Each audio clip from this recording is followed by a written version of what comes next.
exist. Transnistria has survived for 14 years without support from Moldova or the rest of the world. What is it like to live in a country the world doesn't recognize? We don't exist. Cardiologists won't come here to work with us. Simon Reeve journeys to places in search of international recognition. Holidays in the danger zone, places that don't exist on BBC World. September. It's a mega month of metropolises, mountains, and mystery on the National Geographic Channel. How do you keep a modern city alive? For one mega week, we dig beneath the surface of some of the world's great cities to find out what makes them tick. Mega Cities Week. Nick is back. The intrepid explorer who likes the worst that nature has to offer, seeks higher ground and encounters some strange happenings. Going to extremes, the Silk Routes. Are we being watched? Is there a world out there that could possibly be like ours? How much do we know about our life in outer space? All new discoveries on Extraterrestrial. There is one beast that survives in myth and legend, a powerful icon that has infiltrated our world. Now, for the first time, we ask if science can explain the legend. Quest for the Dragon. A blockbuster month on the National Geographic Channel. Is the lion really the king of the jungle? When it comes to supremacy, what matters more? Speed, stealth, or raw power? 3 wildcats go head-to-head. The cheetah, the leopard, and the mighty lion. 3 cats, 1 goal. Survival. The felines fight it out on Big Cat Challenge. Friday on the National Geographic Channel.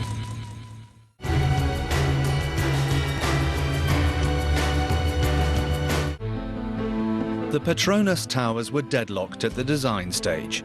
Finally, 8 months into the grueling process, architect Cesar Pelli produced a plan that pleased everybody.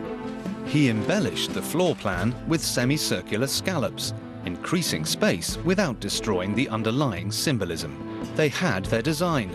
Now they were going to have to turn it into reality.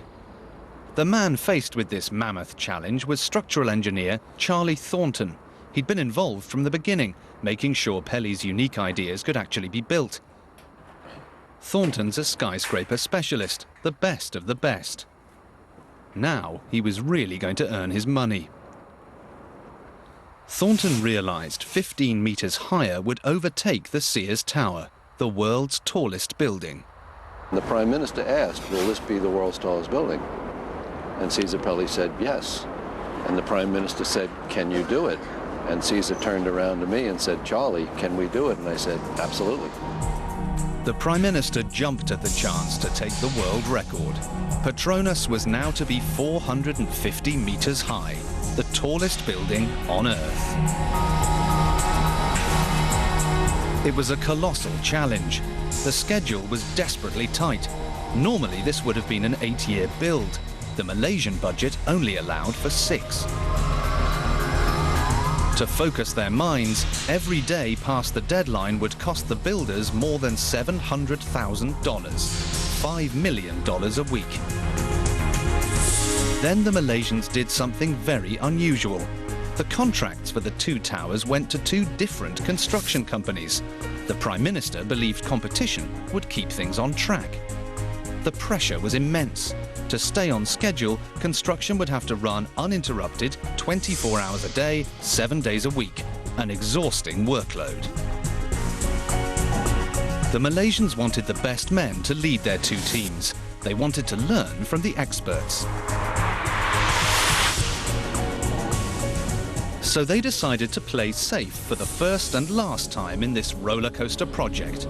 They went to the place with a skyscraper track record a century long. New York City.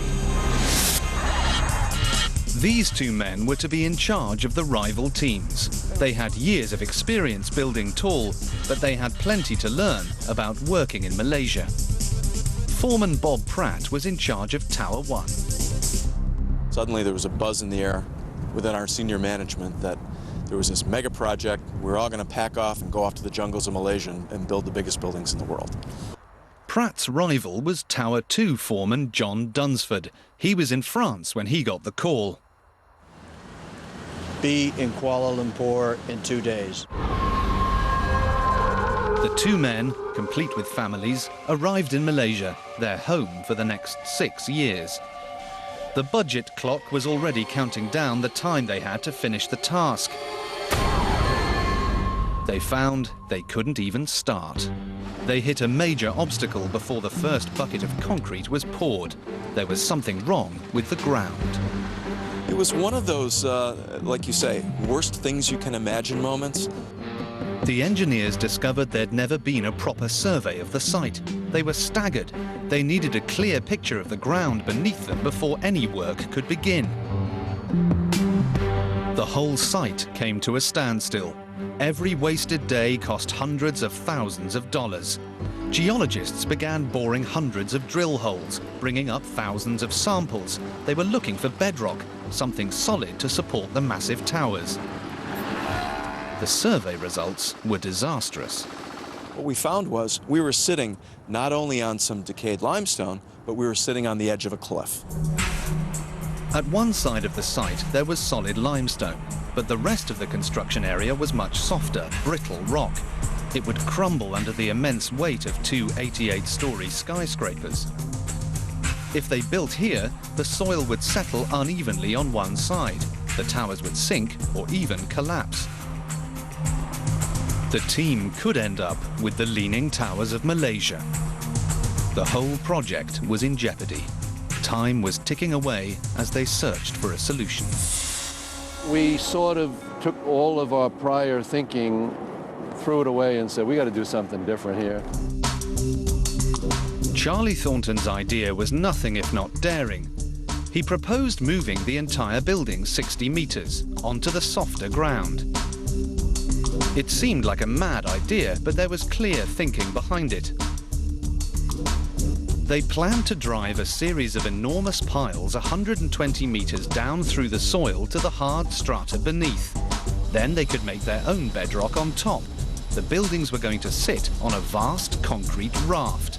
In effect, they were going to nail the towers to the ground with the world's deepest foundations. It was early 1993. Construction finally got started. Building the foundation slab was going to be a huge job in itself. If the concrete dried unevenly, the whole raft would crack. It could seriously weaken its ability to support the giant building above. So they were going to have to pour it all in one go. That meant pouring concrete for 52 hours without a break, a truckload every 2.5 minutes. It was going to be the biggest concrete slab in Malaysian history. The logistics were mind-bending. Charlie Chilea was in charge. Having not done this before, it shocked a few of us into a state of frenzy. For the first 5 hours, everything went well. Then the rains hit Kuala Lumpur. The team had to think fast. They expected rain, but nothing like this. It was torrential, heavy tropical rain. The concrete could get too wet. It looked like they were going to fall at the first hurdle. The tiniest glitch at ground level would translate into a giant headache 450 meters up. Unless they could do something fast, the foundations would be ruined. The team came up with a dramatic solution. They covered the entire site in canvas, the equivalent of 56 circus tents. Thanks to the biggest umbrella in the world, the foundations were finally laid.